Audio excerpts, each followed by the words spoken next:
For as long as humans have looked up at the night sky, one question has lingered in the dark. Does the universe have an edge? And if so, where are we in all of this? Today we journey to the limits of the observable cosmos, to the faint horizon, where galaxies fade from view, where space itself stretches faster than light, and where our tiny home finds its place in an ever-expanding universe. If you enjoy mind-bending ideas like this, please like, subscribe and share, and tell us in the comments, do you imagine the universe has an edge, or do you think it goes on forever? Thank you for watching. Now let's begin. The observable universe is defined as the region of space from which light and other signals have had enough time to reach Earth during the entire history of cosmic expansion. It is finite in extent because the age of the universe is finite, and the speed at which light travels is finite, so only a limited part of the larger universe can be in causal contact with the place where observations are made at the present cosmic time. This region is centered on the location of the observer rather than on a special point in space, and in a universe that is homogeneous and isotropic. On large scales, every galaxy would have its own observable domain constructed in the same way. Astronomers therefore describe the observable universe around Earth as a sphere in a co-moving coordinate system in which the expansion of space is factored out, so that distances track how far apart regions of space are at a given cosmic time rather than how far light has actually travelled. The concept of a horizon arises when general relativity and the expanding spacetime geometry are applied to this situation. Among the different horizons that can be defined, the one most directly linked with what can be seen in principle is the particle horizon, which marks the most distant locations from which light could have reached the observer since the early stages of the universe. Regions beyond this particle horizon may contain matter radiation, and perhaps structures similar to those inside, but any light or other influence starting there has not had enough time to arrive, so they remain outside the reach of direct observation at the current epoch. The radius of the observable universe as defined by this horizon is larger than the simple light travel distance that corresponds to the age of the universe.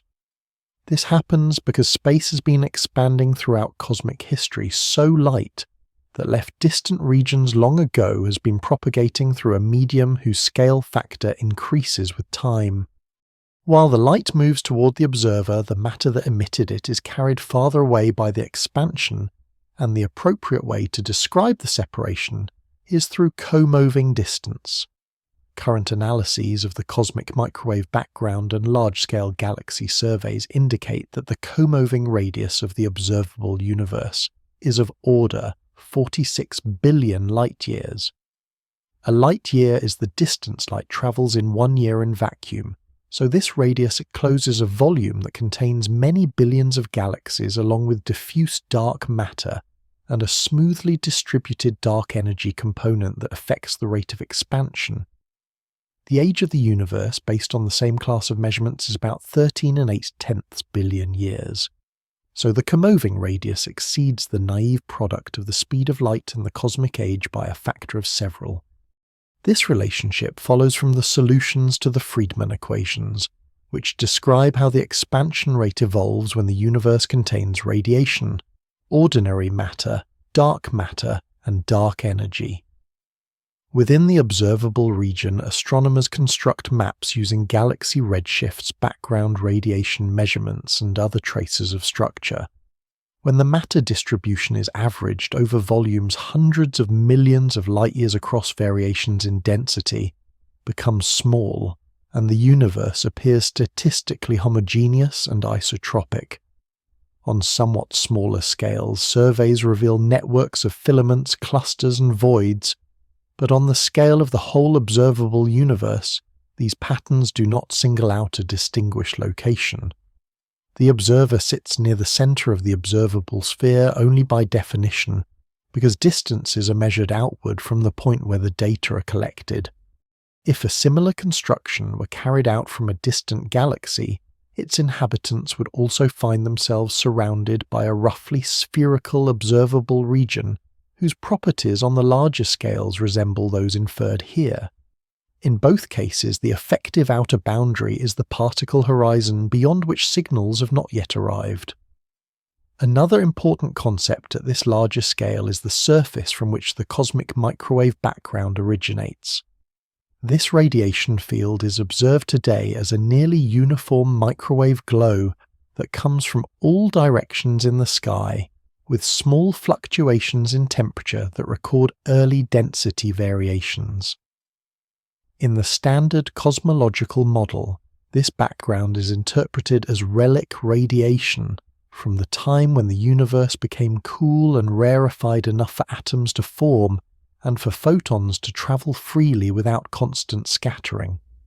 The region that emitted the photons now observed in the microwave background lies very close to the particle horizon in comoving distance and defines a kind of last scattering surface which represents the earliest epoch that can be imaged directly with electromagnetic radiation.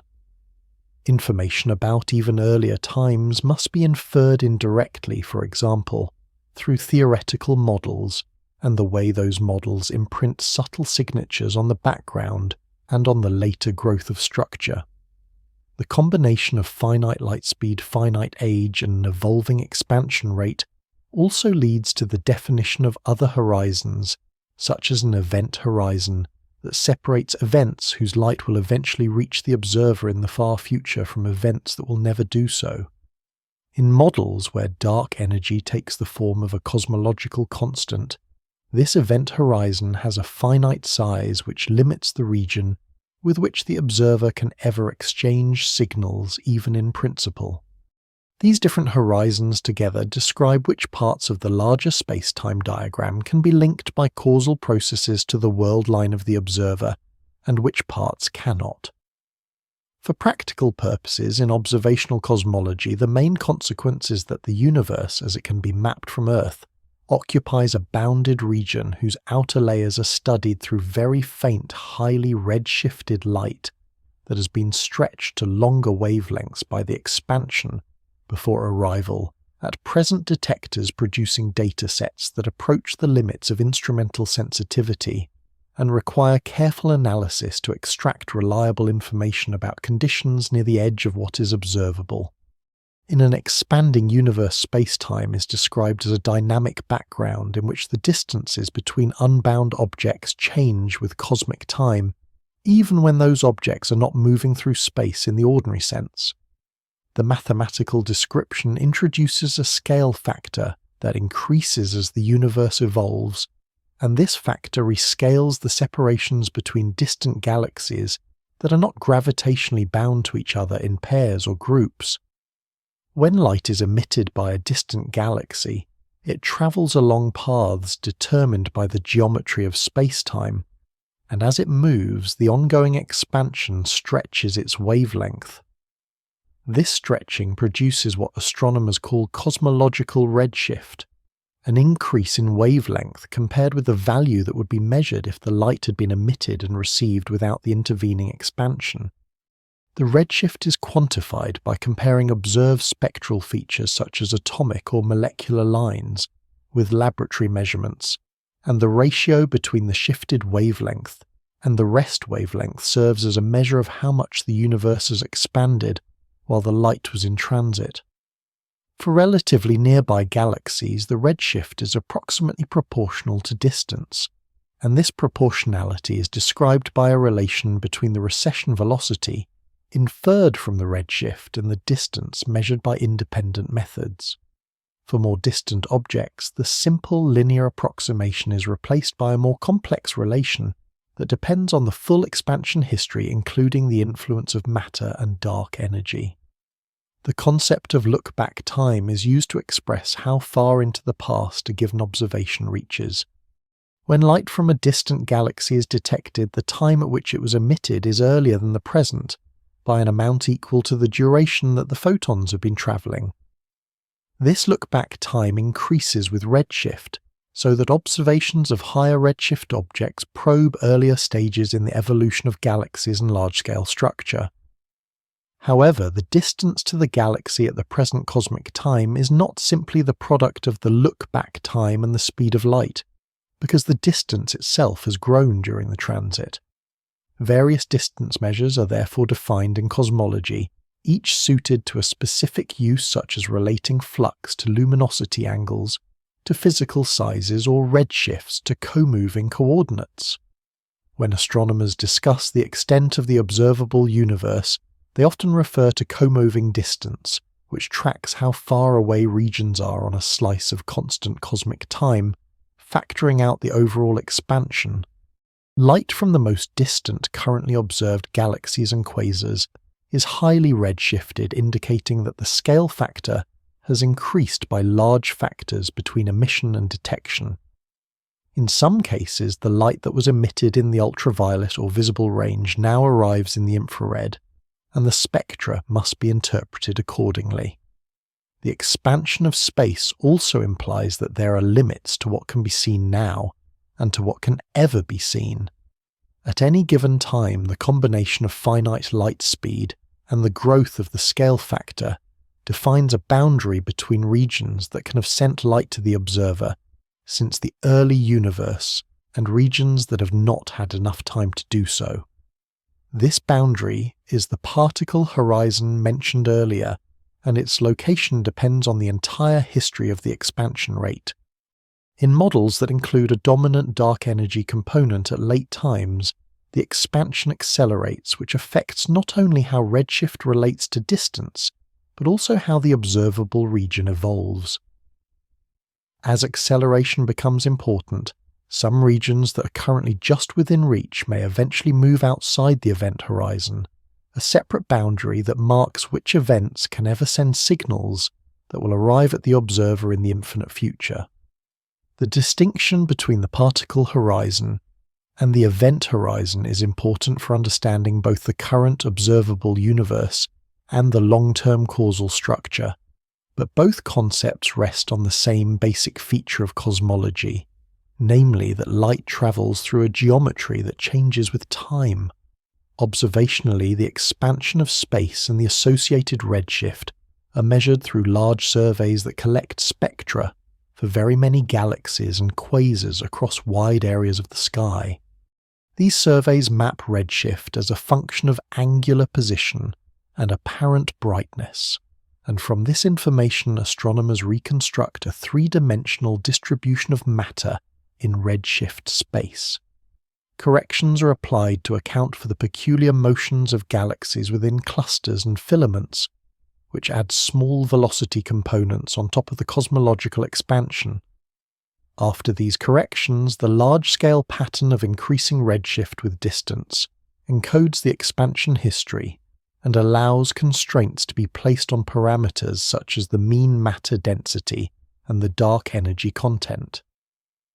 The fact that redshift increases systematically with distance together with the observed near isotropy of the cosmic microwave background supports the interpretation of the expansion as a global property of space rather than as a motion of galaxies through a static medium. In practical terms, when astronomers observe a distant object with a given redshift, they are looking both far back in time and across a large fraction of the distance to the particle horizon. The path of the light from that object to Earth samples the intervening expanding space, and the cumulative stretching of wavelength provides information about how fast the universe has been growing at different epochs. By comparing the distribution of redshifts and distances at various scales, and by combining these data with measurements from background radiation and gravitational lensing, cosmologists build models that describe how the expansion rate has changed and how it will continue to change. The interplay between light travel time redshift and the evolving scale factor thus determines not only how large the observable universe appears at the present epoch,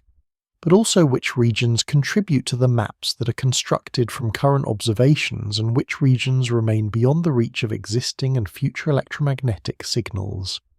The cosmological principle is the assumption that when examined on sufficiently large scales, the universe has the same statistical properties at every location and in every direction. It states that matter and radiation are distributed in a way that is on average homogeneous and isotropic, so that the large-scale appearance of the universe around one typical galaxy is similar to the large-scale appearance around any other typical galaxy. In this context, homogeneity means that the average density and other macroscopic properties are the same when measured over very large regions at different positions, while isotropy means that from a given position, those large-scale properties look the same in all directions. Together, these conditions provide the basis for treating the part of the universe that can be observed from Earth as one representative sample of a much larger whole. The cosmological principle is closely linked to the Copernican principle, which states that the position of the observer is not special. In earlier stages of astronomy, Earth was gradually displaced from a central role first in models of the solar system, and then in the understanding of the Milky Way as one galaxy among many. Extending this idea to cosmology, the Copernican principle asserts that the region occupied by Earth and its host galaxy should not be privileged in the large-scale structure of the universe. If the universe is isotropic about many typical locations and the observers at those locations are not special, then the combined conditions imply that the universe is also homogeneous on large scales. This reasoning motivates cosmological models in which no unique central point exists, and in which the large-scale geometry looks the same when described from any co-moving position. In general relativity, these ideas are expressed mathematically by the family of Friedmann, Lemaitre, Robertson, Walker solutions, which describe a spacetime whose spatial slices are homogeneous and isotropic,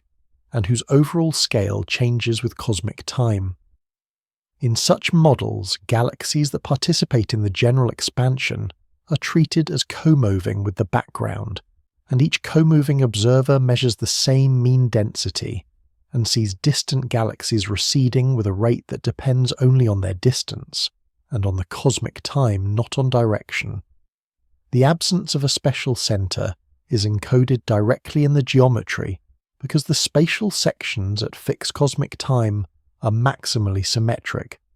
They are the same at every point and in every direction, whether the spatial curvature is zero, positive, or negative. Observational tests of the cosmological principle use several independent data sets. One major line of evidence comes from measurements of the cosmic microwave background, the relic radiation field that fills all observed space.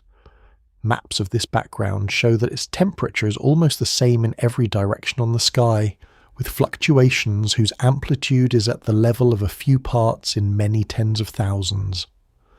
After correcting for the dipole pattern associated with the motion of the solar system relative to the background rest frame, the remaining anisotropies are small and have statistical properties consistent with an almost isotropic and homogeneous early universe. The angular power spectrum of these fluctuations is well described by models that assume a nearly uniform background with small initial perturbations supporting the use of the cosmological principle at the scale of the observable horizon at the time when the background radiation last interacted strongly with matter. A second line of evidence comes from galaxy redshift surveys that map the three-dimensional distribution of galaxies over very large volumes. On small scales, these surveys reveal pronounced inhomogeneities.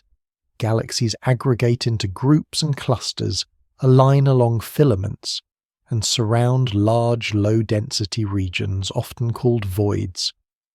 However, as the survey volume is enlarged, and the counts are averaged over larger regions, the relative variation in galaxy number density decreases.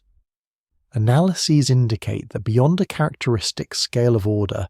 several 100 million light-years corresponding to a few hundred megaparsecs, the distribution becomes statistically homogeneous in the sense that further increases in the averaging scale produce only small changes in the mean density and correlation measures. This transition scale is often referred to as the homogeneity scale. Numerical simulations of structure formation in expanding homogeneous and isotropic background models reproduce this behavior. Starting from small initial density perturbations superimposed on a uniform background, gravity amplifies the perturbations into the filamentary networks and clusters seen in surveys, while preserving approximate homogeneity and isotropy on scales approaching the size of the observable universe. This consistency between simulations and observations is one reason the cosmological principle is adopted as a working assumption in standard cosmology. The principle is not expected to hold exactly at every point, because quantum fluctuations in the early universe and later nonlinear gravitational evolution generate small corrections, but it is assumed to hold in a statistical sense when averaged over sufficiently large volumes and angular scales. Various additional probes help to test this statistical version. Measurements of weak gravitational lensing by large-scale structure trace the integrated mass distribution along many lines of sight. Large-scale velocity flows inferred from galaxy peculiar motions provide information about the underlying gravitational potential on long wavelengths. The clustering of galaxies and intergalactic gas measured through correlation functions and power spectra further constrains the degree to which the universe approaches homogeneity at the largest accessible scales. Analyses generally find that these different observables can be described in a framework where the cosmological principle holds approximately, although specific anomalies and large structures have prompted ongoing discussions about possible small departures from exact homogeneity or isotropy. The fact that the cosmological principle remains consistent with a wide range of data does not exclude the existence of very large structures or of statistical fluctuations on the larger scales allowed by the finite size of the observable region.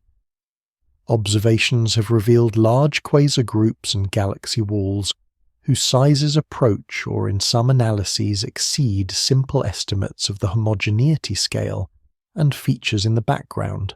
Fluctuations such as apparent alignments have been examined as possible challenges to perfect isotropy. These findings are examined with attention to survey selection effects, measurement uncertainties, and the expected variance in a finite sample drawn from an underlying statistically homogeneous distribution. At present, the overall conclusion is that beyond the homogeneity scale deviations from uniformity remain small enough that the cosmological principle is a reasonable approximation for interpreting large-scale observations. Within this framework, the observable universe around Earth is understood not as a region near a physical edge, but as one realization of a statistically uniform background in which any comoving observer could in principle construct a similar observable domain centered on its own world line, with large-scale properties that match those inferred from the vantage point provided by the Solar System and the Milky Way. In standard homogeneous and isotropic cosmological models, the global geometry of space at a given cosmic time is described by a spatial curvature that can be positive zero or negative, corresponding respectively to a closed flat or open spatial geometry, in which the rules for distances, areas and volumes differ slightly from those of ordinary Euclidean space.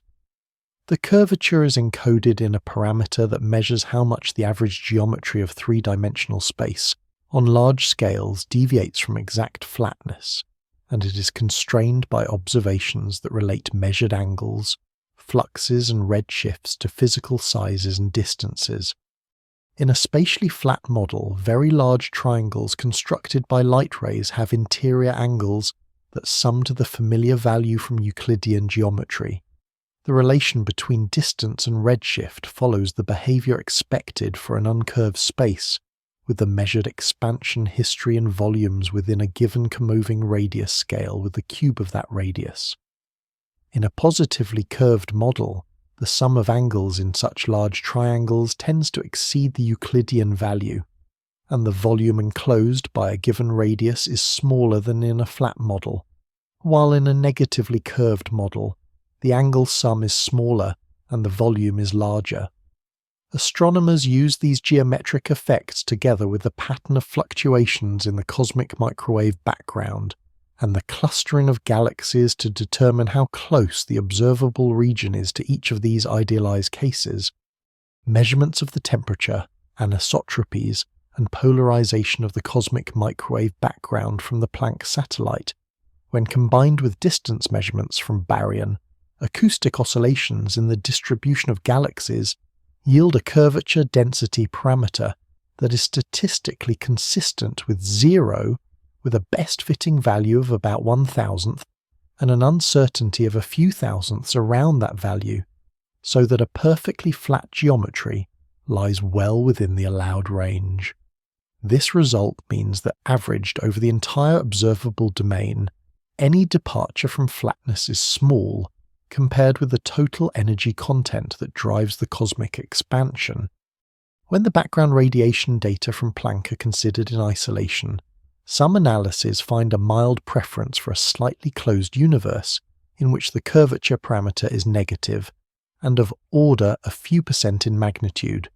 but this preference is reduced or removed when the cosmic microwave background data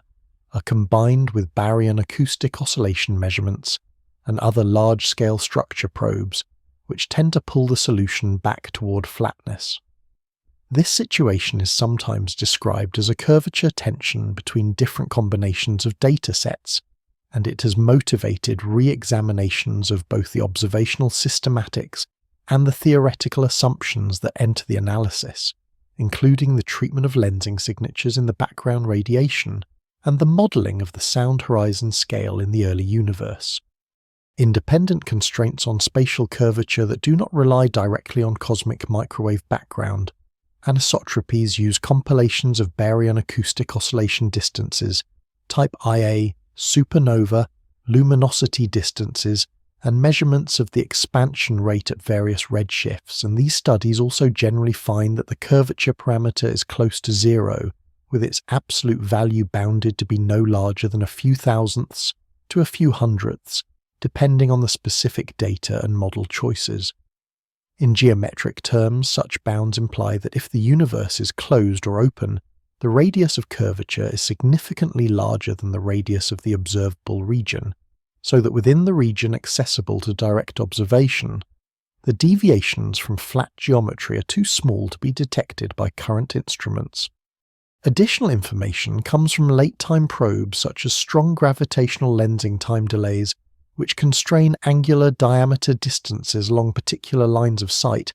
and from further baryon acoustic oscillation measurements at different redshifts.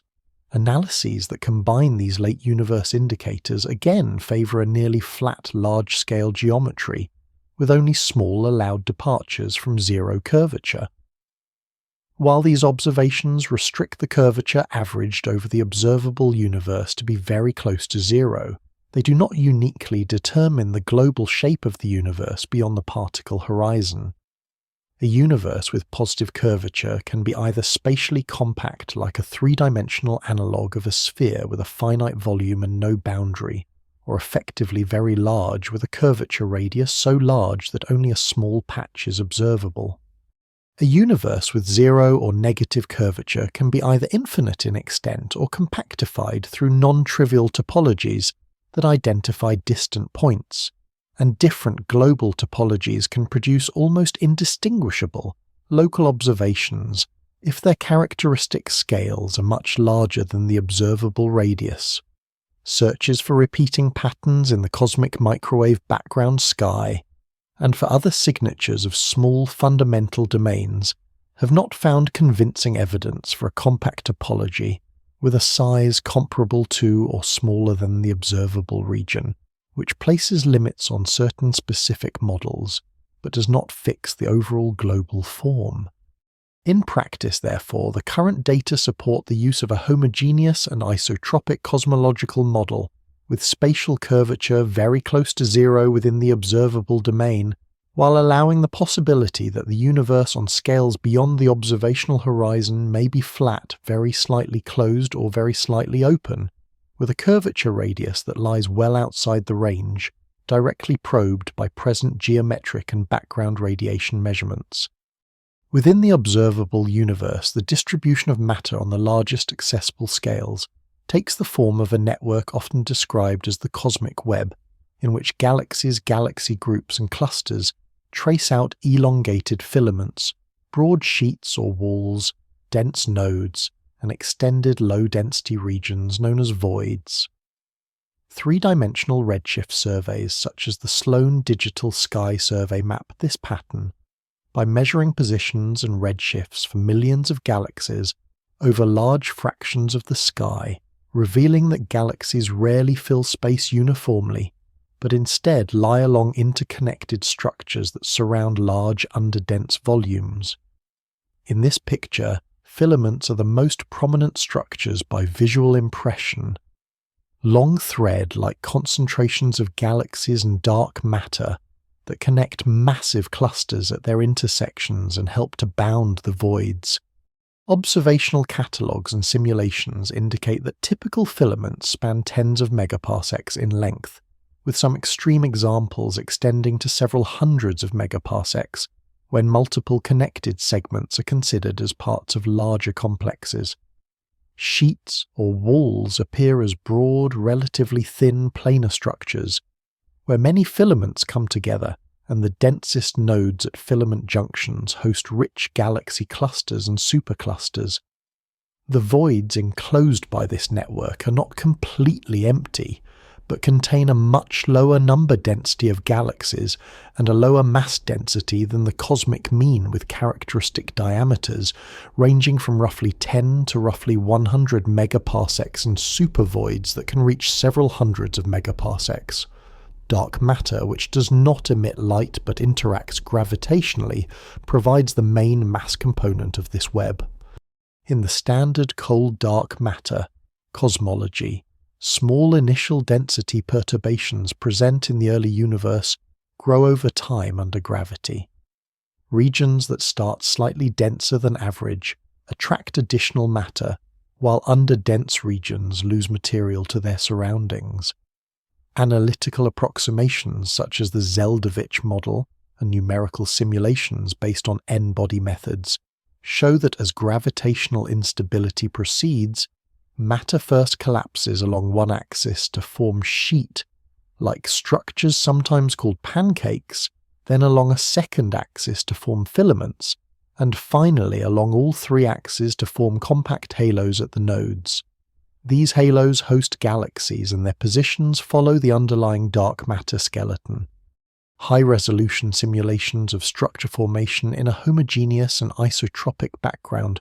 reproduce the filament void pattern seen in surveys, lending support to the view that the cosmic web arises naturally from gravitational amplification of small early fluctuations in a universe dominated by dark matter and dark energy.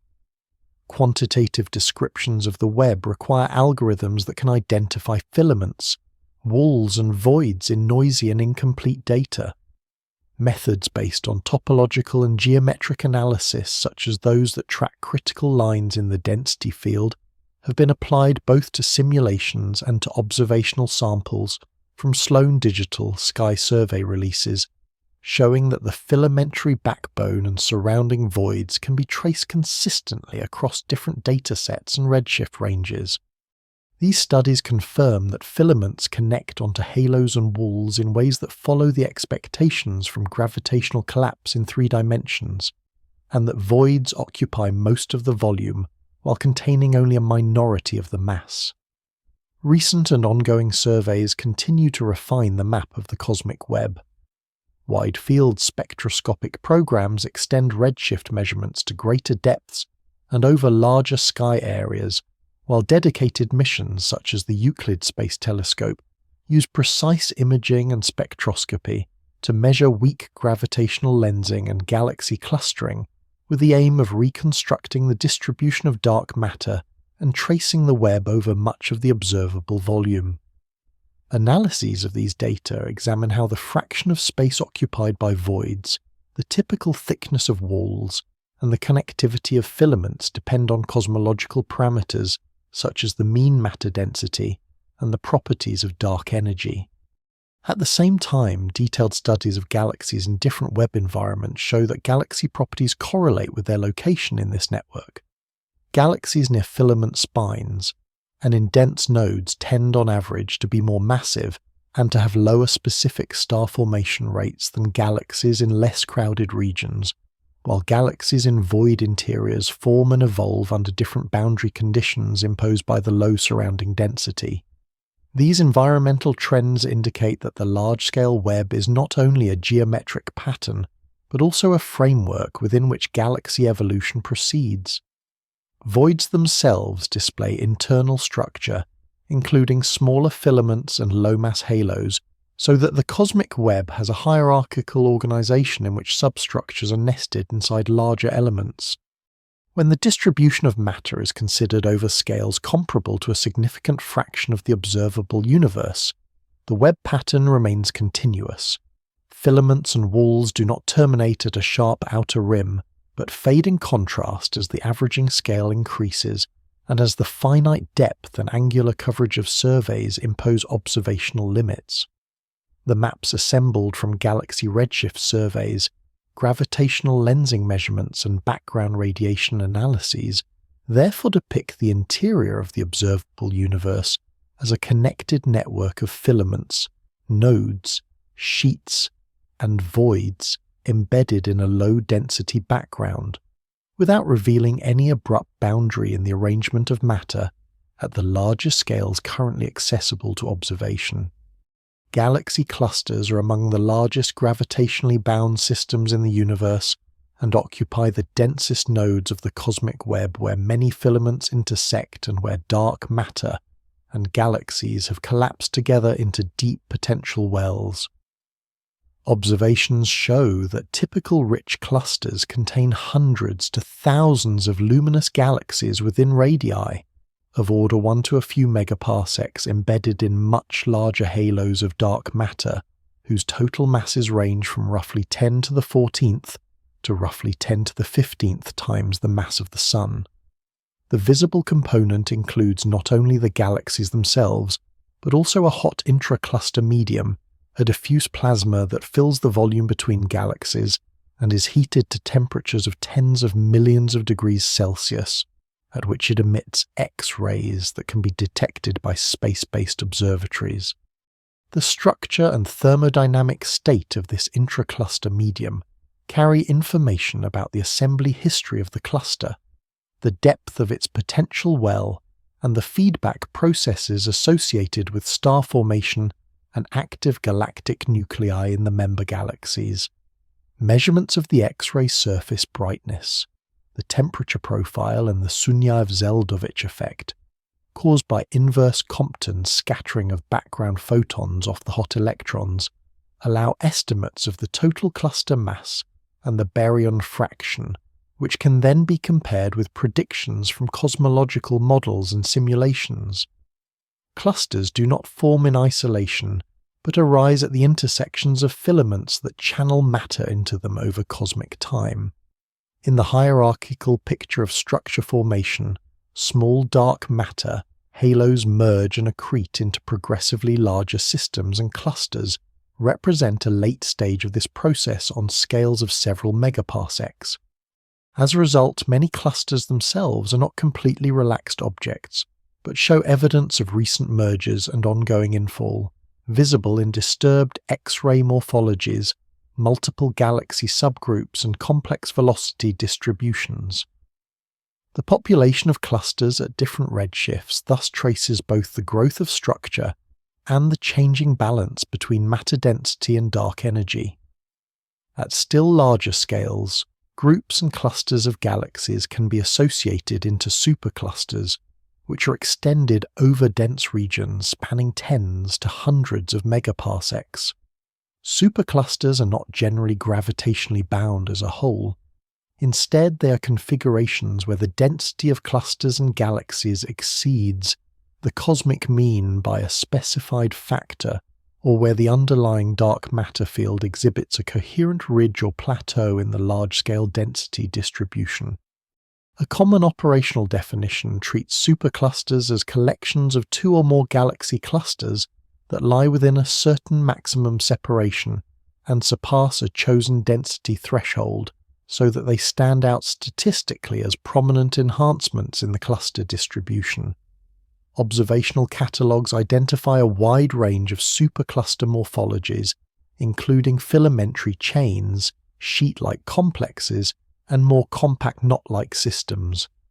Studies using data from recent redshift surveys and cluster catalogues show that superclusters themselves can be grouped into even larger complexes, in which multiple superclusters and walls form coherent patterns extending over several hundreds of megaparsecs,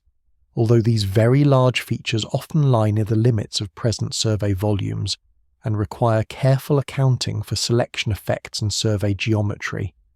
The evolution of superclusters is slower than that of individual clusters because their characteristic scales are closer to the scale at which the expansion of the universe and gravitational attraction are in delicate competition. Simulations and analytic studies suggest that while clusters will continue to grow by accreting material from their immediate surroundings, many superclusters will not fully collapse into single-bound structures, especially in a universe where dark energy drives accelerated expansion. Instead, subregions within them, sometimes called supercluster cells of dynamical influence, can evolve quasi-independently, with some parts remaining relatively isolated in comoving coordinates while others feed mass into particularly massive nodes. The galaxy content gas properties and dynamical states of clusters are found to correlate with their membership in different supercluster environments, indicating that the large-scale environment continues to influence structure growth beyond the scale of individual halos. Beyond static maps of density, the velocity field of galaxies provides another way to characterize large-scale structure and to define regions in which matter flows toward common attractors. Each galaxy's observed redshift contains both the contribution from the global expansion and a smaller component from its peculiar velocity, the motion relative to the homogeneous background. By combining distance estimates that are independent of redshift with the measured redshifts themselves, astronomers reconstruct three-dimensional peculiar velocity fields and infer coherent flows over large volumes. These flows show that galaxies in and around clusters and superclusters often share motions directed toward nearby overdensities, such as the so-called Great Attractor region and the Shapley concentration, which are prominent mass concentrations in the local universe. Recent studies using updated peculiar velocity catalogues and improved statistical methods indicate that previously perceived conflicts between different flow measurements can be reconciled when the full three-dimensional structure and observational biases are taken into account, and they reveal that bulk flows can extend over scales of hundreds of megaparsecs, with amplitudes consistent with expectations from the standard cosmological model. In this dynamical framework, one can define basins of attraction, which are regions in which the peculiar velocity field directs galaxies toward a common attractor after subtracting the uniform Hubble expansion. The boundary of such a basin is determined by surfaces where the flow diverges toward different attractors, and within the basin, galaxies, groups and clusters tend to move coherently toward a central overdense region, even though the global expansion may prevent complete collapse on the larger scales. This dynamical definition provides an alternative way to delineate large-scale structures that does not rely solely on density thresholds in the galaxy or cluster distribution, and it has been used to identify extended regions of coherent flow that correspond roughly to traditional superclusters or to complexes of superclusters embedded in the cosmic web. Taken together, the density-based and velocity-based descriptions show that the interior of the observable universe on scales of tens to hundreds of megaparsecs is partitioned into clusters, groups, superclusters and basins of attraction that occupy the nodes and thicker strands of the web with underdense voids in between. Clusters mark the deepest potential wells and are the most fully virialized systems. Superclusters and related complexes represent higher-level associations that may not be bound in their entirety, and the large-scale flows reveal how matter is moving within and between these structures under the combined influence of gravity and cosmic expansion. On these scales, there is no indication of a global truncation in the pattern of clusters and superclusters. Instead, the networks of overdensities and the associated flow regions extend across much of the volume that current surveys can cover, providing the structural context within which any particular region of galaxies, including the one that contains the host galaxy of Earth, is embedded as one part of a large web of clusters and dynamical basins inside the observable universe. The region of large-scale structure that contains the Milky Way can be described not only by density enhancements such as clusters and superclusters, but also by the pattern of peculiar velocities, the motions of galaxies relative to the uniform cosmic expansion. When astronomers reconstruct the three-dimensional velocity field of galaxies in the nearby universe using catalogues of distances and redshifts, they find that over a substantial volume, the peculiar velocities after subtraction of the average Hubble flow and large-scale bulk motions point broadly toward a common attractor associated with a mass concentration in the direction of the constellation Norma traditionally referred to as the Great Attractor. The surface that separates flows directed toward this attractor from flows directed toward other attractors defines a boundary in velocity space, and the volume enclosed inside that boundary can be regarded as a basin of attraction. In a widely used analysis based on the cosmic flows catalogues of galaxy distances, this basin is identified with what is called the Laniakea supercluster, a name given to the structure that contains the local group the Virgo cluster and other nearby concentrations of galaxies.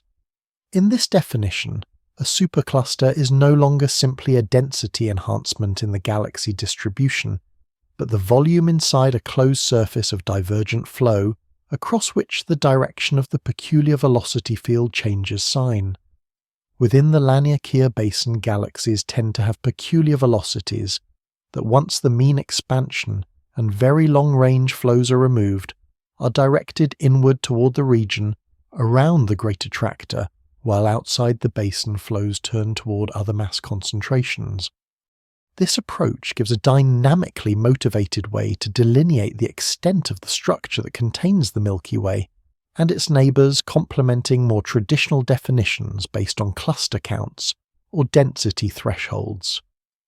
The reconstruction of the local velocity field uses observed radial velocities and independent distance indicators to separate the Hubble expansion from the peculiar component.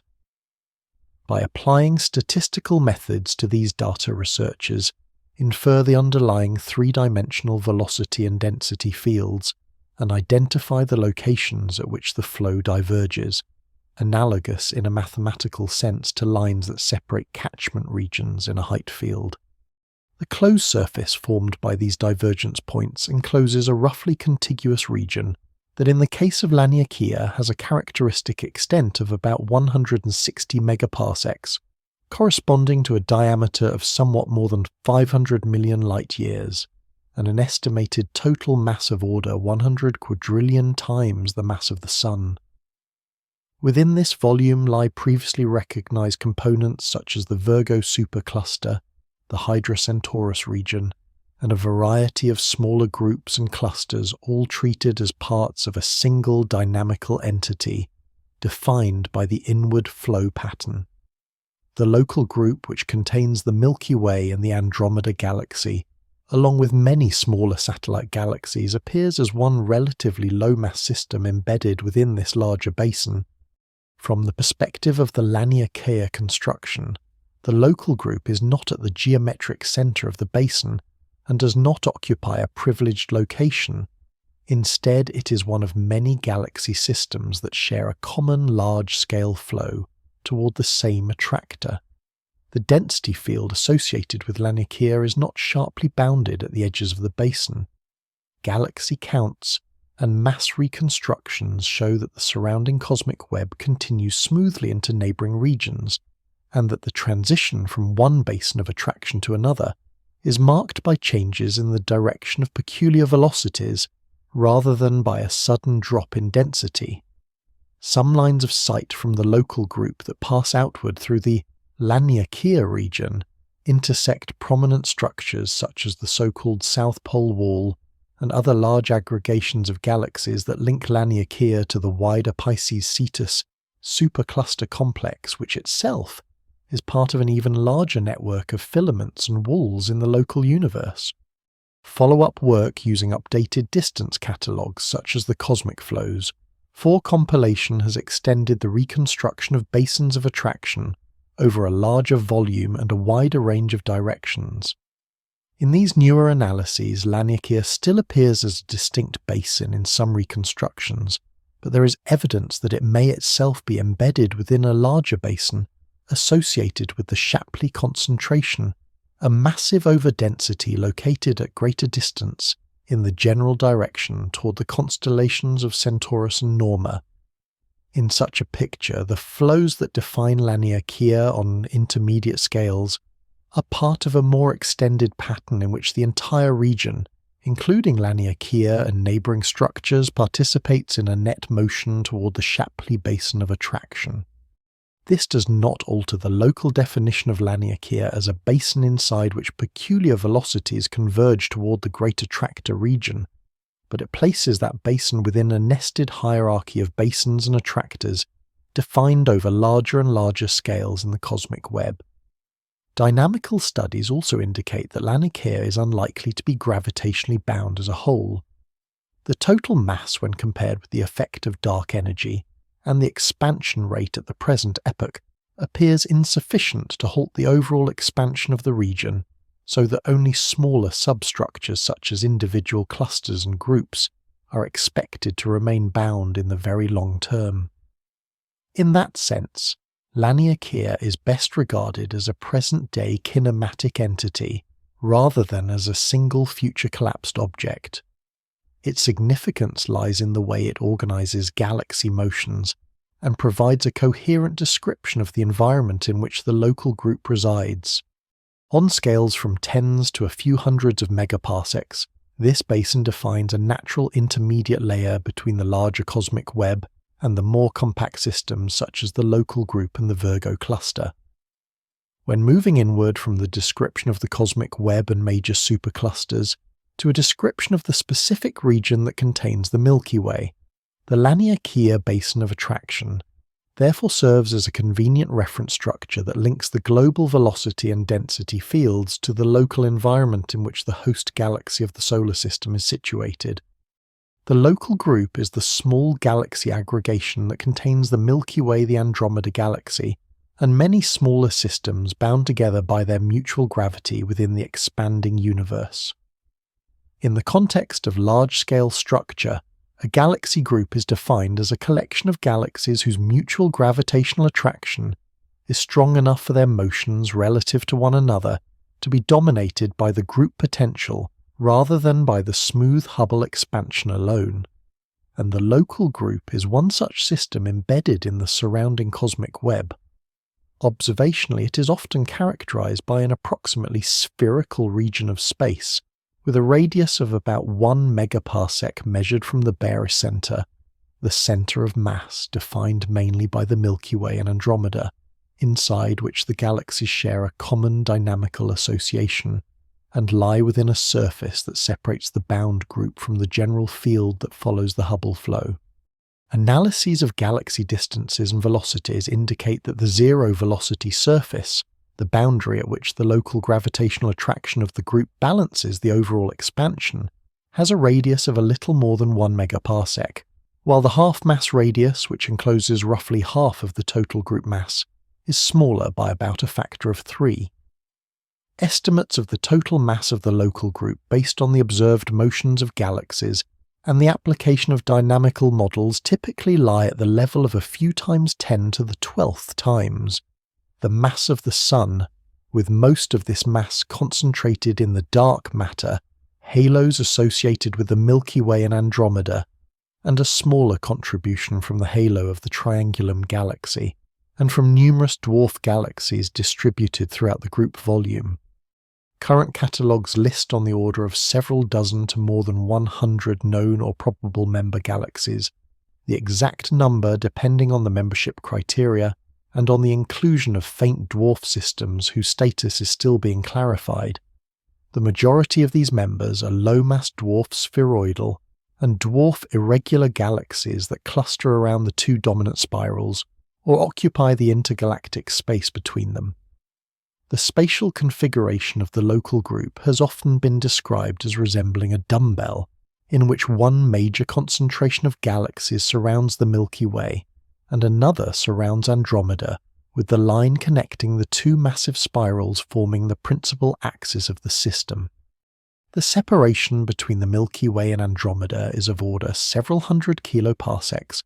corresponding to roughly a few million light-years, and measurements of their relative motion show that Andromeda is approaching the Milky Way at a speed of a few hundred kilometers per second along the line of sight, indicating that the two large halos are on an inward trajectory within the common potential well of the group. The Triangulum Galaxy is a smaller spiral system that lies not far from Andromeda in three-dimensional space, and may be dynamically associated with it, while many of the dwarf galaxies are satellites that orbit within the extended halos of the two dominant systems. Other dwarfs occupy more isolated orbits within the group and provide traces of the mass distribution on larger scales. Surveys of the surroundings of the Milky Way and Andromeda, especially in the radio and optical bands, continue to discover new faint dwarf galaxies, some of which lie close to the plane of the Milky Way disk, and were previously obscured by interstellar dust, and others of which are identified through their resolved stellar populations and distinct kinematics in wide-field imaging. These discoveries show that the census of local group members is not yet complete, and that the group contains a rich population of low-luminosity systems that contribute relatively little to the total mass, but provide important information about the formation history of the group. Dynamical studies of the local group use the positions and velocities of the member galaxies to infer the total mass and to reconstruct aspects of the past orbits of the major components. Techniques such as the timing argument, which relates the present separation and relative velocity of the Milky Way and Andromeda to their past motion under mutual gravity within an expanding background, yield mass estimates that can be compared with those inferred from the internal dynamics of the individual galaxies and from the motions of their satellites. More detailed modelling incorporates the influence of the surrounding large-scale structure, including the tidal field generated by nearby groups, and clusters such as the Virgo cluster, and the mass concentrations associated with the Laniakea basin of attraction. These models suggest that while the local group is gravitationally bound as a whole, and its main galaxies will continue to interact and eventually merge on timescales of several billion years, the group is also subject to external tidal influences that affect the outer orbits of dwarf galaxies and the shapes of the extended dark matter halos. In some scenarios, material on the outermost bound or marginally bound orbits may eventually be lost to the surrounding large-scale structure, especially as dark energy drives the accelerated expansion of the universe and weakens the ability of relatively low-mass systems to retain their outer envelopes. In terms of its place within larger structures, the local group lies in a relatively low-density region, on the outskirts of the Virgo cluster within the local sheet, and as part of the Laniakea supercluster defined by the pattern of galaxy flows. Its size, mass, and population of galaxies are typical of small groups in the nearby universe, which are the most common galactic systems, and contain a substantial fraction of all galaxies. Within the local group, the Milky Way and Andromeda dominate the potential, but when averaged over volumes approaching the scale of the Laniakea basin, or the cosmic web, the local group appears as one modest node in a larger network of galaxy systems. Viewed as an intermediate layer between supercluster-scale environments and the internal structure of a single galaxy, it provides the immediate galactic context for any planetary system that orbits a star inside one of its member galaxies. The Milky Way is the galaxy that contains the solar system and is classified as a barred spiral system in which stars, gas and dark matter are organized into a flattened rotating disk, a central bulge with a bar-like structure and a surrounding halo. On large scales, the stellar disk has a diameter of order 100,000 light-years and a thickness of roughly 1,000 light-years in the thin disk component, so that the galaxy is much wider than it is thick. Within this disk, the spiral pattern is traced by concentrations of gas dust and young stars that form spiral arms and arm segments, while older stars are more smoothly distributed. The disk is embedded in an extended, roughly spheroidal dark matter halo that reaches to several 100,000 light-years and provides most of the galaxy's gravitating mass, determining the rotation curve and the orbital speeds of stars and gas at different radii. The visible matter in the disk is arranged in at least two vertical components, a thin disk that contains most of the young stars and gas, and a thicker disk whose stars have older ages and larger scale heights above and below the midplane. Measurements of the vertical distribution of stars near the Sun and in other regions indicate that the thin disk has a characteristic scale height of a few hundred parsecs, while the thick disk extends to about 2,000 to 3,000 parsecs and contributes significantly to the mass at larger distances from the midplane. The combined effect of these components is to give the Milky Way a stratified structure in which different stellar populations occupy overlapping but distinct vertical ranges and have different kinematic properties. The central region of the galaxy contains a bulge of mainly old stars with a roughly spheroidal distribution that is elongated into a bar. Infrared surveys, which can see through much of the obscuring dust in the inner disk, show that this bar extends for several thousand parsecs across the center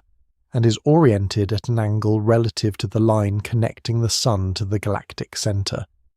The bar region hosts a high density of stars and gas, and appears to play a role in funneling gas toward the inner few hundred parsecs, where it can fuel star formation and activity around the central black hole. At the very center of the galaxy, radio and infrared observations reveal a compact, massive object associated with the source known as Sagittarius, a star.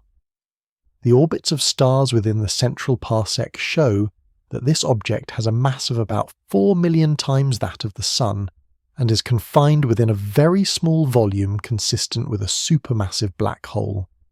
The distribution of stars in the bulge shows signatures of a boxy or peanut-shaped structure when viewed in projection, a feature that theoretical models associate with the evolution of a bar that has undergone vertical instabilities. Outside the bulge and bar, the stellar disk shows evidence for radial gradients in metallicity, age, and kinematics. Stars closer to the galactic center tend to have higher average heavy element abundances than those in the outer disk, and the thickness of the disk components and the fraction of older stars change with radius. Surveys of stellar populations using large spectroscopic projects have mapped these gradients and have been used to infer aspects of the formation history of the disk, including the relative importance of early rapid growth, later inside-out star formation, and radial migration of stars. The gaseous component of the disk consists mostly of atomic hydrogen molecular clouds, and ionized gas distributed in a layered fashion, with molecular gas concentrated toward the inner disk and along spiral arms and atomic gas extending to larger radii. Warps and flares in the outer gaseous disk indicate that the plane of the disk bends, and the thickness increases with radius, possibly under the influence of past interactions with satellite galaxies, or the misalignment between the angular momentum of the disk and that of the dark matter halo. Surrounding the disk and bulge is a stellar halo composed mainly of old metal-poor stars, including those in globular clusters and in diffuse streams that are the remnants of disrupted satellite galaxies. the halo extends to large radii and has a lower density than the disk by many orders of magnitude, but it preserves information about the early assembly of the galaxy through the chemical abundances and orbital properties of its stars. Studies of halo substructures such as stellar streams and overdensities reveal that the Milky Way has grown in part through the accretion and disruption of smaller systems over billions of years. Dynamical models of the Milky Way combine information from the disk, bulge and halo to infer the underlying gravitational potential and to estimate the total mass distribution. Rotation curves constructed from the velocities of gas and stars as a function of radius show that the orbital speed remains roughly constant or declines only slowly beyond the region, dominated by the visible disk, implying the presence of an extended dark matter halo. These models indicate that within a radius of about 200,000 light-years, the total mass of the Milky Way is of order 1 trillion times the mass of the Sun, with the baryonic components contributing only a minority of this total. As a result, the motions of stars in the disk and halo, the stability of the spiral pattern, and the ability of the galaxy to retain its gas and satellite systems are all controlled to a significant degree by the unseen dark matter component. Estimates of the number of stars in the Milky Way range from about 100 billion to several hundred billion, and these stars, together with gas and dust, form a luminous disk whose surface brightness declines gradually, with radius and merges smoothly into low-density outskirts rather than ending at a sharply defined physical edge in space. The solar neighbourhood is the region of the Milky Way disk in which the Sun and its nearby stars move together through the combined gravitational field of the galactic disk, bulge and halo. In this context, the solar neighbourhood is usually defined as a volume extending for a few tens of parsecs to a few hundred parsecs around the Sun, large enough to contain a statistically useful sample of stars, but small enough that gradients in the large-scale properties of the disk are modest.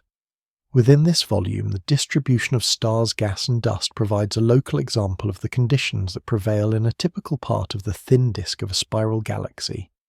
The Sun itself lies in the Orion arm, also called the local arm, which is a minor spiral arm segment or branch, located between the larger Sagittarius and Perseus arms.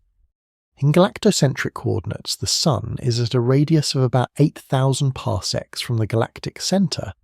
placing it in the outer half of the stellar disk, and it is currently offset by several tens of parsecs above the formal midplane of the disk. This position means that in the vertical direction the Sun is located well within the scale height of the thin disk,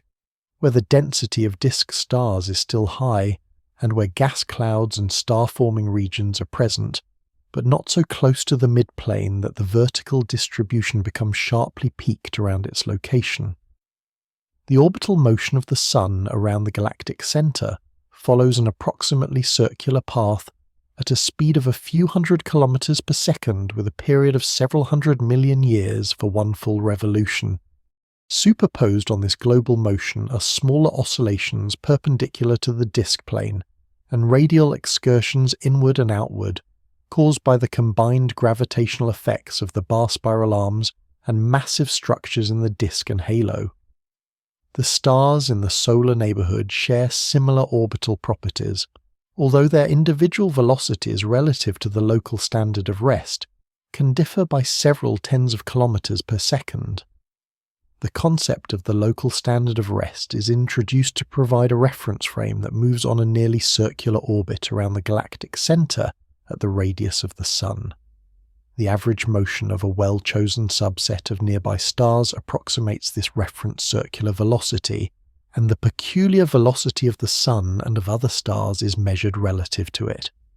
In the solar neighbourhood, the distribution of stellar velocities shows a spread in all three spatial directions, reflecting the cumulative effect of gravitational perturbations over time. Older stellar populations tend to have larger velocity dispersions than younger populations because they have experienced more scattering by giant molecular clouds, spiral arm passages and other irregularities in the gravitational potential. the local density of stars can be described in terms of the number of stellar systems per unit volume. Estimates based on counts of nearby stars suggest that within a sphere of radius, a few parsecs around the Sun, there are several dozen stellar systems, and when this is extrapolated to larger radii, the mean stellar density in the immediate neighbourhood is of order a few tenths of a star per cubic parsec. Many of these stars are low-mass faint red dwarfs that contribute little to the total luminosity, but dominate the number counts, while a smaller fraction are more massive and luminous stars that contribute disproportionately to the local light and to ionizing radiation. The interstellar medium in the solar neighbourhood is structured on multiple scales. On the larger scales that still count as local, the Sun resides within a low-density cavity of hot plasma known as the local bubble, which has a characteristic size of several hundred parsecs and is thought to have been created by the combined action of multiple supernova explosions in the recent geological past. Within this cavity, the density of neutral hydrogen is lower, and the temperature of the soft X-ray emitting gas is higher than in typical regions of the galactic disk, and the boundaries of the bubble are marked by denser walls of gas and dust that contain many nearby molecular clouds and star-forming regions. Inside the local bubble, the Sun is embedded in a smaller structure called the local interstellar cloud, sometimes referred to as the local fluff, which has a size of order 10 parsecs and a density and temperature intermediate between those of the hot bubble gas and those of denser interstellar clouds. The heliosphere, defined by the solar wind and the interaction between the solar magnetic field and the surrounding medium, sits inside this cloud and moves through it as the Sun orbits the galaxy. The arrangement of interstellar clouds cavities and young stellar associations near the Sun indicates that the solar neighbourhood lies in a part of the disk where recent star formation has been influenced by feedback from previous generations of massive stars, including supernova explosions that excavated the local bubble and compressed material into the surrounding walls. Many of the closest star-forming regions, such as those associated with well-known dark clouds and molecular complexes in nearby constellations, are located along or near these boundaries, and their kinematics show motions consistent with having been shaped by the expansion of the bubble.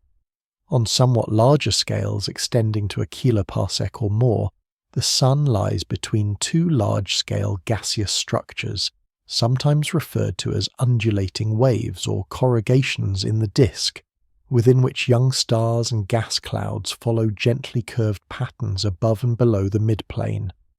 These features, together with the presence of spiral arm segments and the gravitational influence of the bar, modulate the density and velocity field in the solar neighbourhood without producing a sharp structural edge.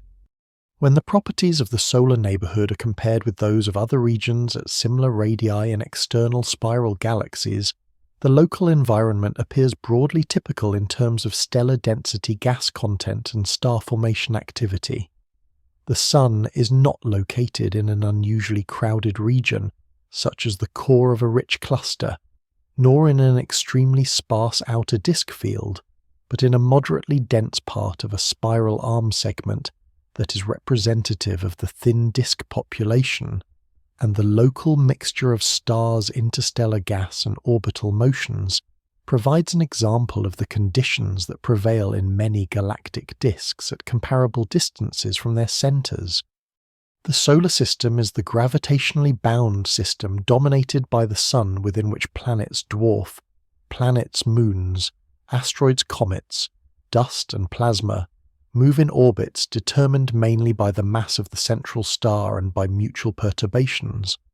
The Sun contains by far the largest fraction of the mass in this system and defines a natural dynamical centre so that the paths of the planets can be described in a heliocentric frame in which the Sun is located at the origin and the planets follow nearly closed curves around it. To a first approximation, these orbits are ellipses with low eccentricity, so that most of the planets, including Earth, move on paths that are only slightly elongated relative to a circle. The orbital planes of the major planets lie close to a common reference plane called the ecliptic plane, which is defined by the orbital motion of Earth and the differences in inclination between planetary orbits, and this plane are mostly limited to a few degrees. As a result, when the solar system is viewed on large scales, the planetary orbits form a flattened configuration resembling a disk within which the major planets travel in the same general sense of rotation around the Sun. The distances of the planets from the Sun increase from the inner terrestrial planets to the outer gas and ice giants, and the orbital periods increase accordingly, from less than 1 Earth year for the innermost planet to many tens or even hundreds of Earth years for the most distant major planets and dwarf planets.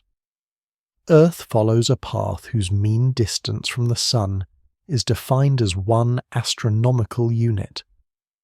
The orbital eccentricity of Earth is modest, so that the distance from the Sun varies by only a small fraction over the course of a year, and the orbital speed remains within a relatively narrow range. The plane of Earth's orbit serves as the fundamental plane for many astronomical coordinate systems, and the apparent motions of the Sun, Moon, and planets on the celestial sphere are closely related to their positions relative to this plane. The ecliptic is the projection of Earth's orbital plane onto the sky, and the Sun appears to move along this great circle once per year as Earth progresses along its orbit. The other planets also appear to remain close to the ecliptic in the sky because their orbital planes differ only slightly from that of Earth, so over time their apparent paths trace bands near this line. From the standpoint of celestial mechanics, Earth's orbit is determined by the balance between the gravitational attraction of the Sun and the inertia associated with Earth's tangential motion. In the absence of perturbations, this balance would maintain a fixed ellipse, but in reality the orbit experiences slow secular variations and small periodic deviations due to the gravitational influence of other planets, particularly Jupiter and Saturn, and due to effects associated with the non-spherical mass distribution of the Sun and relativistic corrections. These perturbations cause long-term changes in orbital elements, such as eccentricity inclination and the orientation of the orbital ellipse, but on human timescales the orbit can be treated as nearly fixed, with a constant mean distance and a nearly constant orbital period. The near circularity of Earth's orbit implies that the amount of solar radiation received at the top of the atmosphere varies only weakly with orbital phase, so that changes in the apparent motion of the Sun across the sky over the year are dominated not by large swings in Earth's distance, but by the tilt of Earth's rotation axis relative to the orbital plane. The orbital motion defines a reference frame in which time can be measured by the position of the Earth along its path. 1 orbital revolution corresponds to 1 sidereal year defined by the time between successive alignments of Earth's position with respect to distant stars. Because the direction of Earth's rotation axis in space undergoes slow precession, and because calendar years are defined in relation to the cycle of seasons, a distinction is drawn between the sidereal year and the tropical year, but the difference between these timescales is small compared with the overall length of the year. The orbital motion combined with Earth's rotation around its axis produces the changing pattern of which constellations are visible at night during different parts of the year. At any fixed location on Earth's surface, the sky that is visible at a given local time depends on the orientation of Earth on its axis relative to the Sun and to the background of distant stars. As Earth orbits the Sun, the night side of the planet points toward different directions in space, so that the band of sky visible at night shifts gradually from one set of constellations to another over the course of several months. This annual progression provides a natural way to define coordinate systems and to track positions of astronomical objects. The ecliptic coordinate system, for example, uses the ecliptic as the fundamental great circle and measures latitude above or below this plane and longitude along it from a reference point often taken to be the vernal equinox. In this system, the positions of solar system objects change relatively slowly compared with their rates of change in other coordinate systems because their orbits keep them close to the ecliptic plane. The structure of the solar system also includes belts and reservoirs of small bodies that occupy characteristic orbital regions. The main asteroid belt lies between the orbits of Mars and Jupiter and contains numerous rocky bodies with a broad range of sizes and orbital eccentricities, while the Kuiper belt extends beyond the orbit of Neptune and contains icy bodies whose orbits define a flattened disk-like structure at distances of several tens of astronomical units. Beyond these regions, a more isotropic distribution of cometary bodies is thought to form a distant cloud that supplies long-period comets, although this outermost reservoir lies far beyond the range of direct mapping by current instruments. These populations contribute additional observational traces of the solar system's structure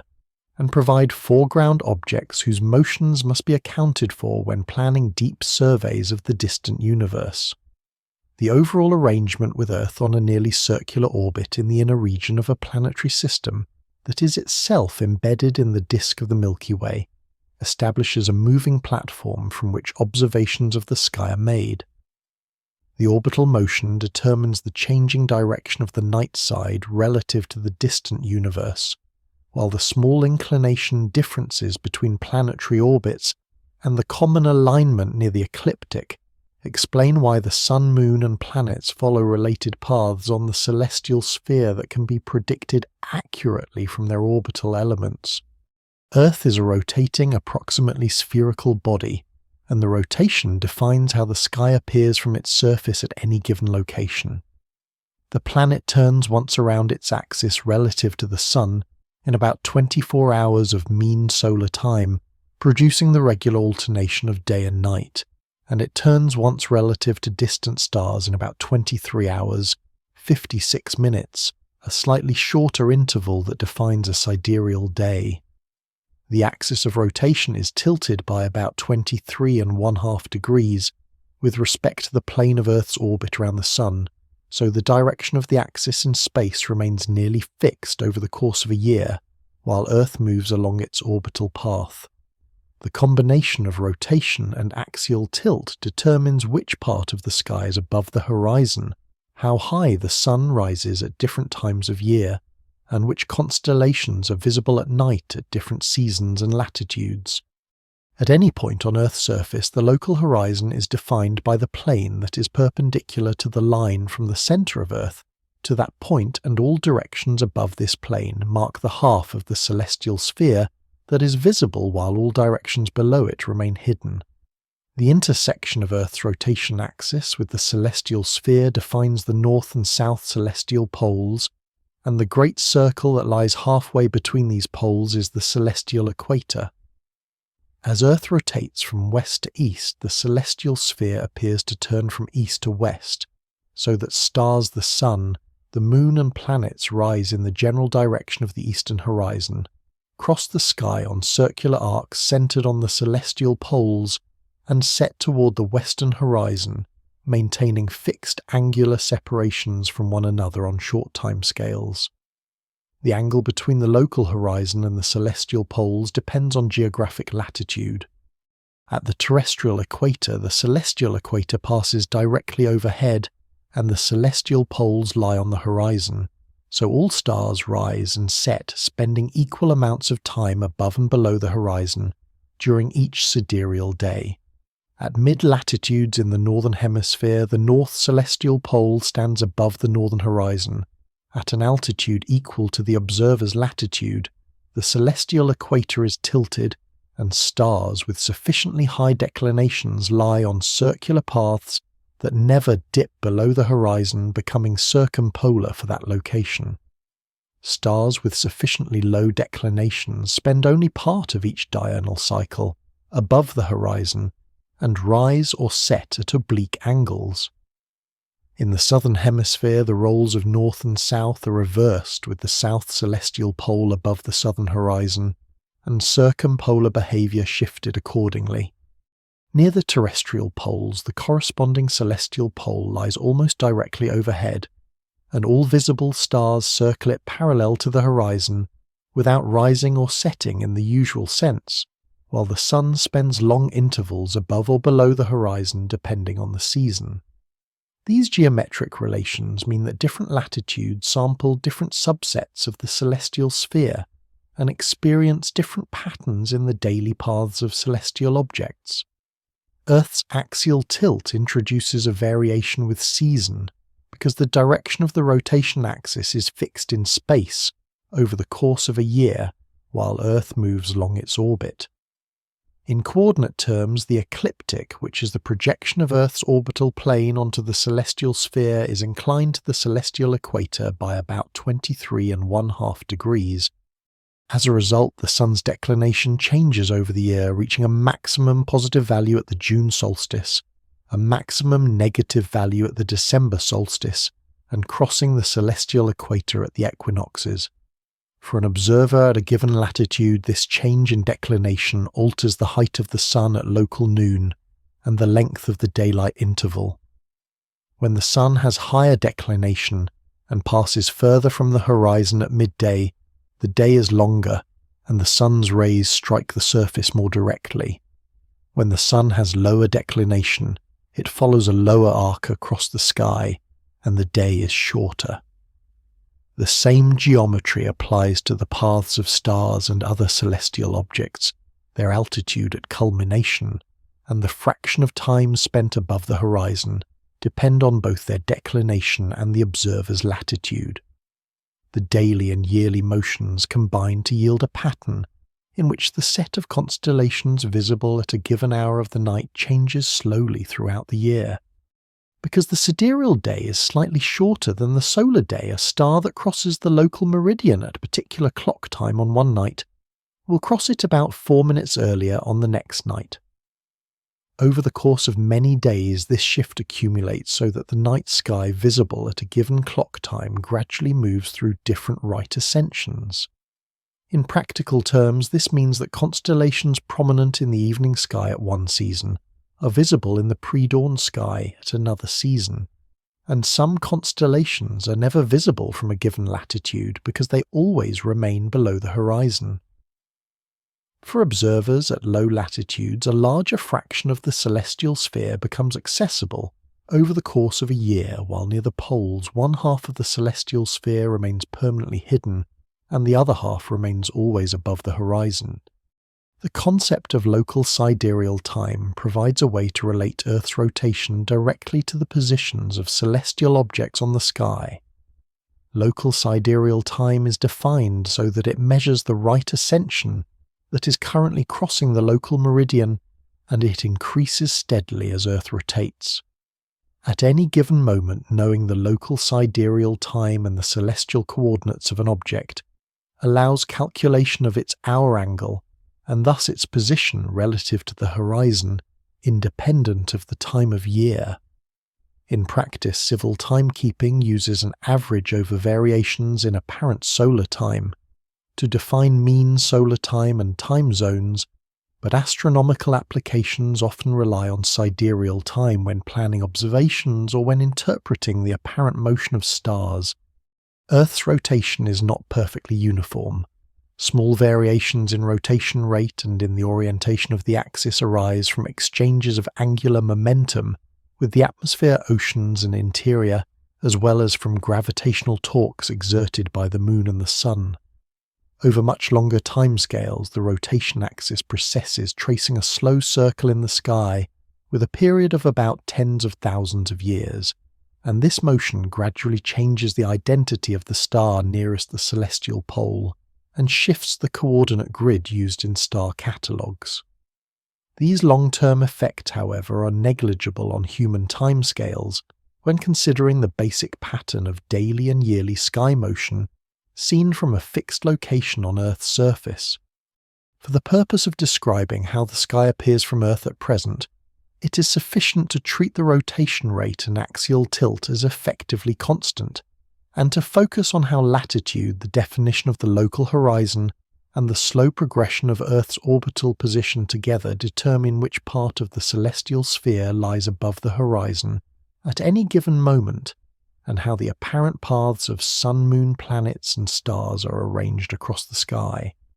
Ground-based telescopes and sky surveys provide an observational link between the local environment of Earth and the large-scale structure of the universe. A telescope on Earth is an instrument that gathers light or other electromagnetic radiation from a region of the sky and concentrates it so that faint sources become detectable and small angular details can be resolved. The primary mirror or lens determines how much light is collected and how fine the angular resolution can be, and the detectors placed at the focal plane convert the incoming radiation into electronic signals that can be recorded and analysed. To reduce the disturbance caused by the atmosphere, many large optical and near-infrared telescopes are built on high dry sites with stable air, where the amount of water vapour is low and the turbulence is reduced so that the image quality is improved. In radio astronomy, large single dishes and arrays of antennas are placed in locations that are relatively free from artificial radio interference, and their signals are combined to achieve high sensitivity and angular resolution over wide fields. The basic goal in all cases is to obtain data that describe the sky in a uniform and reproducible way so that the positions, brightnesses, and other measurable properties of large numbers of objects can be compared and used to infer the underlying structure of the universe. A sky survey is a systematic program in which a telescope is used to observe large regions of the sky, according to a predefined plan with the aim of constructing a uniform catalogue of objects and their properties. Imaging surveys use wide field cameras composed of arrays of sensitive detectors to record the positions and brightnesses of sources across many contiguous fields, often in several broad wavelength bands. By repeating exposures with slightly offset pointings and by overlapping fields, these surveys tile the accessible sky and build up deep images in which stars, galaxies, and other objects can be detected down to a specified limiting brightness. The resulting images are processed through pipelines that subtract instrumental signatures, correct for atmospheric and optical distortions, and measure quantities such as total flux surface brightness, angular size, and shape for each detected source. These measurements populate large catalogues containing millions or even billions of entries each entry, corresponding to a source with a position and a set of photometric properties. The sky coverage of such surveys is often expressed as a fraction of the full celestial sphere, and the depth is expressed in terms of the faintest magnitude at which sources can be reliably detected. Spectroscopic surveys complement imaging by providing detailed information on the spectra of selected objects. In a spectroscopic survey, light from each target is dispersed into its component wavelengths, and the resulting spectrum shows absorption and emission features that can be used to determine redshifts, chemical compositions, and internal kinematics. Multi-object spectrographs allow hundreds or thousands of spectra to be recorded simultaneously by placing optical fibers or slits at the positions of many targets in the focal plane of the telescope. For galaxy surveys, the main quantity of interest is often the redshift, which gives a measure of the recessional velocity, and through a cosmological model, an estimate of the comoving distance. By combining the celestial coordinates from imaging with the redshift from spectroscopy, astronomers can construct three-dimensional maps of the galaxy distribution in which structure can be analysed in terms of both angular clustering and radial separations. Where full spectroscopy is not feasible for all objects, photometric redshift methods use the measured brightnesses in several bands to estimate approximate redshifts trading individual precision for the ability to include much larger numbers of galaxies. For studies of large-scale structure, these three-dimensional maps reveal patterns such as clusters, filaments, and voids, and allow quantitative measurements of their statistical properties.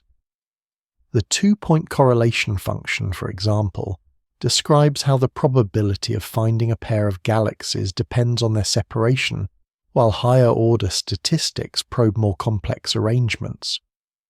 By comparing the clustering measured in surveys with theoretical predictions from models of structure formation, cosmologists can infer parameters such as the mean matter density and the amplitude of initial fluctuations.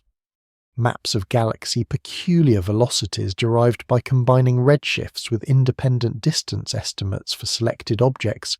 add information about the underlying gravitational field on large scales. In addition, surveys that select particular types of galaxies such as luminous red galaxies or emission line galaxies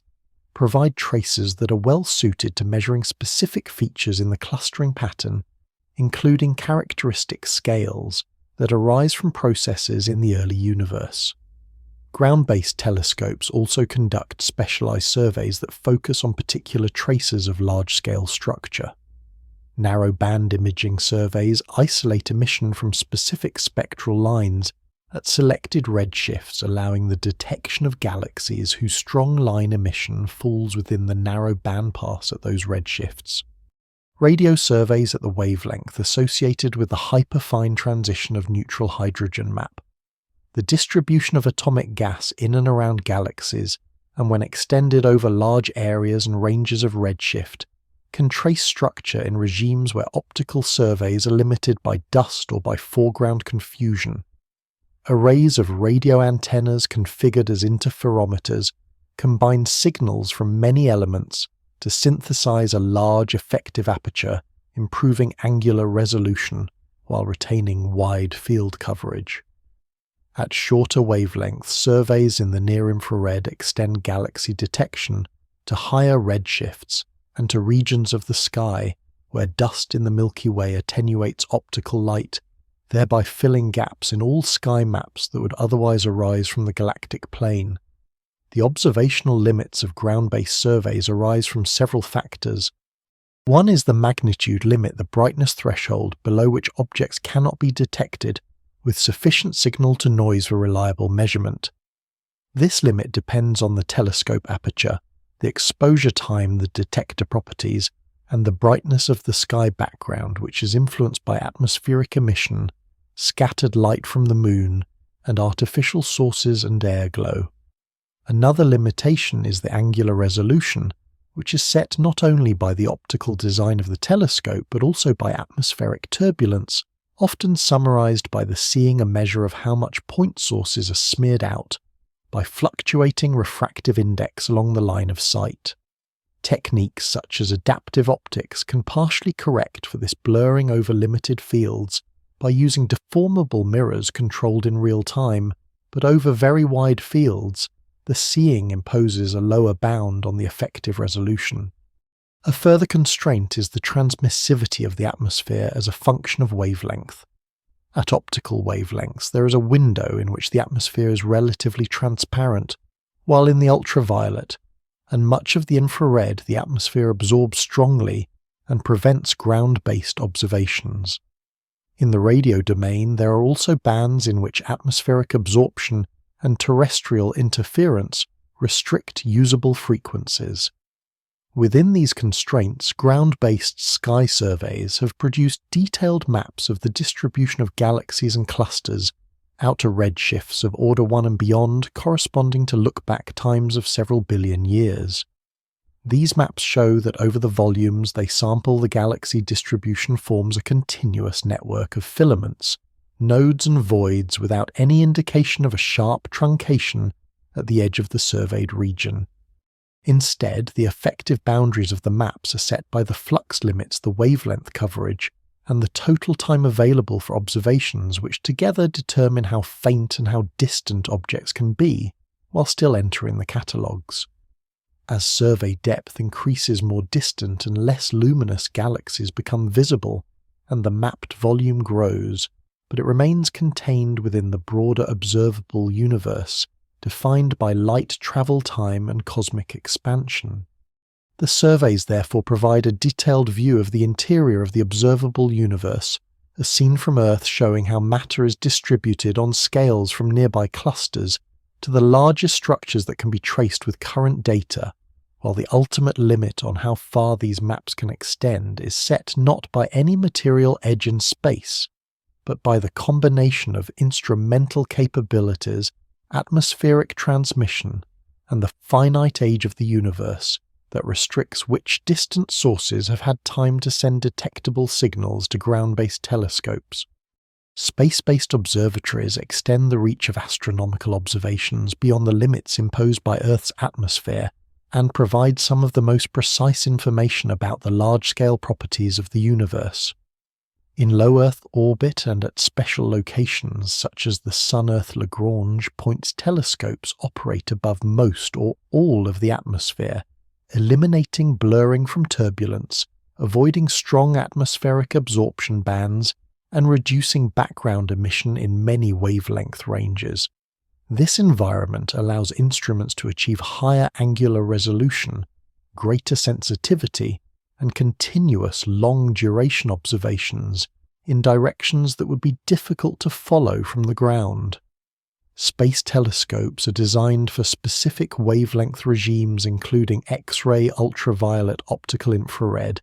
and microwave bands, and each regime contributes distinct information about cosmic structure and evolution.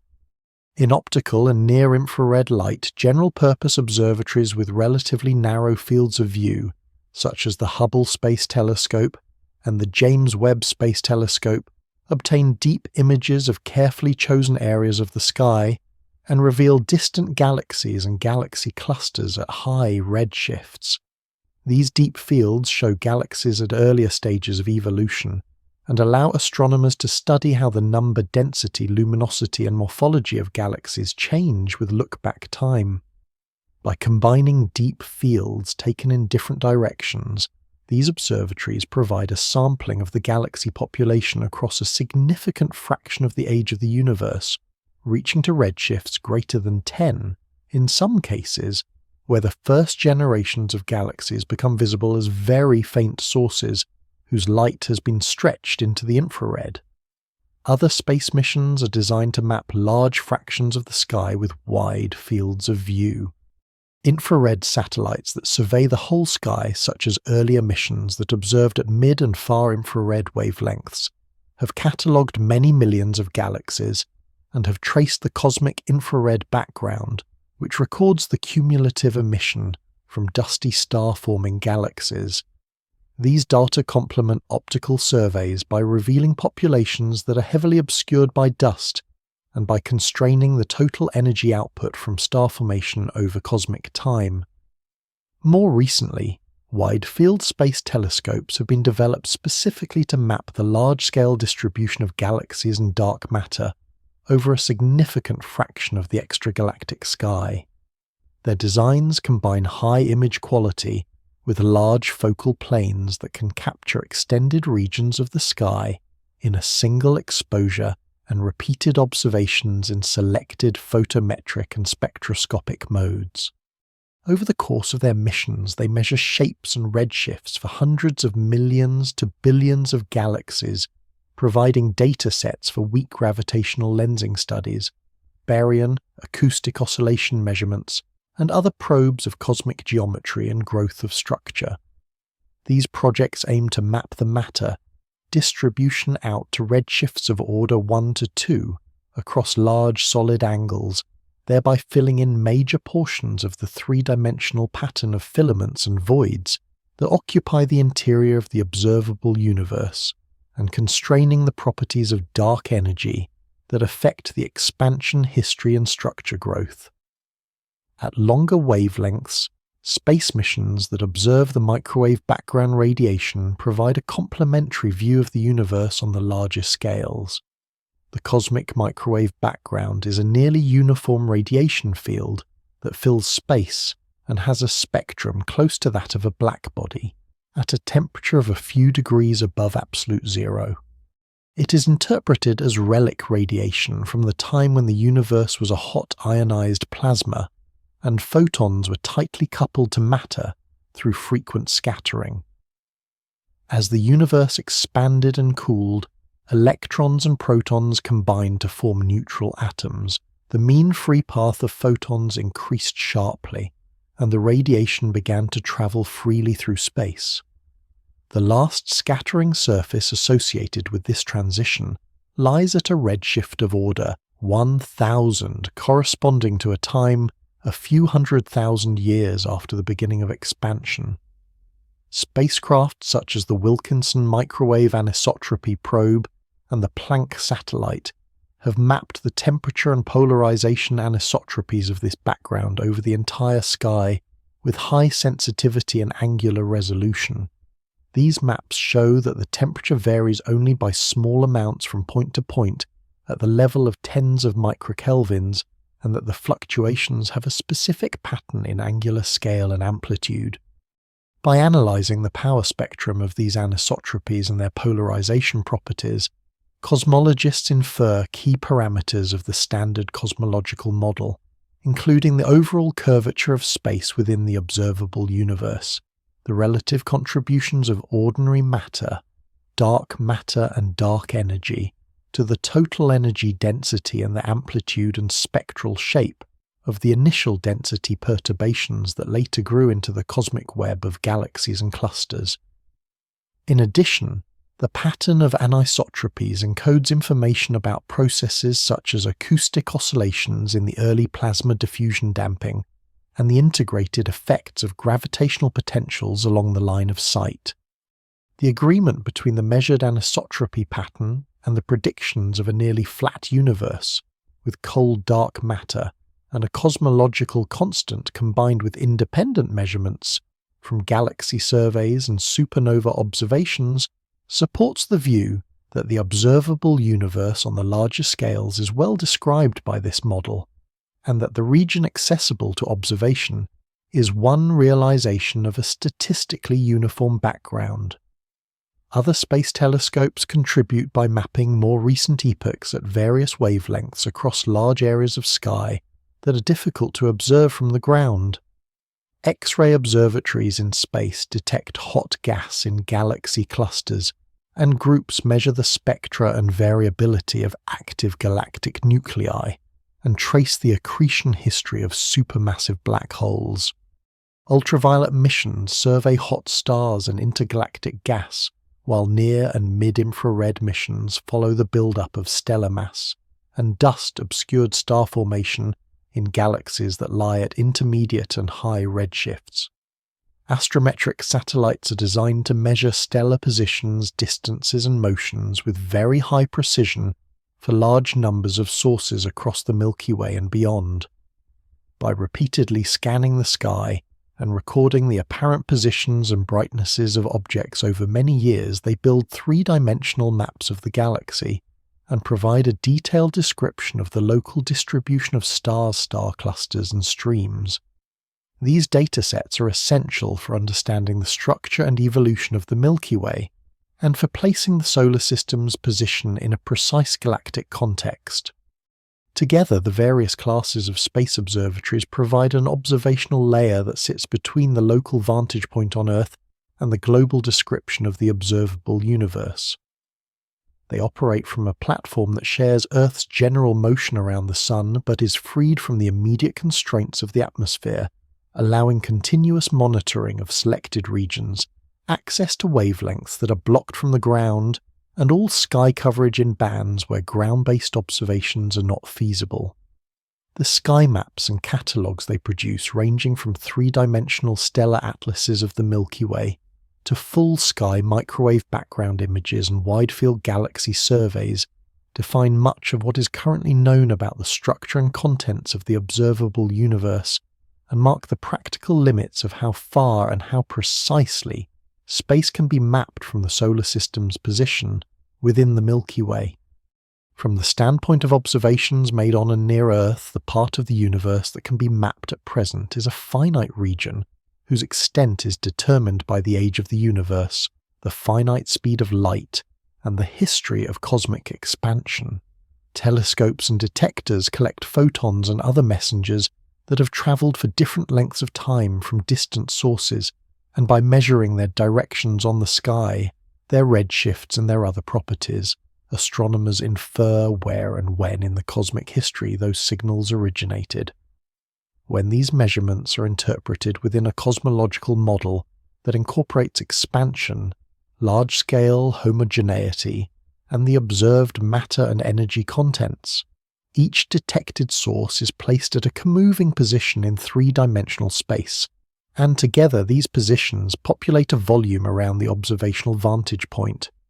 In this construction, the observer is located at the origin by definition, and the distances to sources are measured outward in all directions, so the accessible region takes the form of a roughly spherical domain centered on Earth, or more precisely on the solar system and its world line through space-time.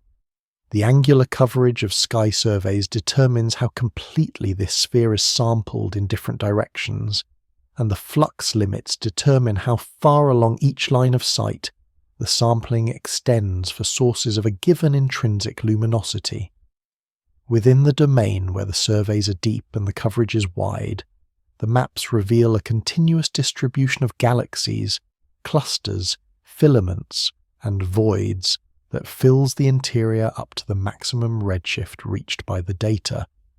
Beyond that limit, galaxies that are too faint or too distant to be detected with current instruments remain uncatalogued, but in cosmological models used to interpret the observations, these regions are still part of the same underlying large-scale structure. The ultimate observational limit is set by the particle horizon and by the surface of last scattering of the cosmic microwave background. Photons that make up the background radiation have travelled almost freely from that early epoch to the present, and their directions of arrival define a nearly full sky image of conditions on a spherical shell at a co-moving distance close to the radius of the observable universe. In the same way that three-dimensional galaxy redshift surveys can be visualized as filling the interior of a volume around the observer, the background maps can be visualized as describing the conditions on an outer surface that encloses that volume. The combination of interior galaxy maps and outer background shell provides a layered picture of the observable universe in which the innermost scales near the Milky Way and the solar system are embedded in progressively larger environments, up to the larger scales accessible to direct imaging. For practical purposes, the boundaries of this observational domain are defined by survey depths and by instrumental sensitivities at different wavelengths. But even if these limits were pushed further outward by future observatories, the domain would still be bounded by the light travel time since the early universe, and by the way the expansion history determines which co-moving regions can have been in causal contact with the observer by a given time. At any fixed cosmic time, there is a maximum co-moving distance from which light can have reached the observer, and this distance defines the radius of the observable universe at that time. Regions beyond that radius may contain matter and radiation, but they cannot yet be seen because their signals have not had time to arrive. The conceptual edge defined in this way is not a physical surface in space where matter ends or where space ceases to exist. Instead, it is a boundary in a space-time diagram, separating events that lie within the past light cone of the observer from those that lie outside it. As time passes, new shells of space just beyond the current horizon become observable as their light has time to arrive, while the global expansion of space continues to carry co-moving regions apart. In models with a dominant dark energy component, there also exists an event horizon that separates events that will ever send signals reaching the observer from those that never will, so that the full causal structure involves more than one type of horizon.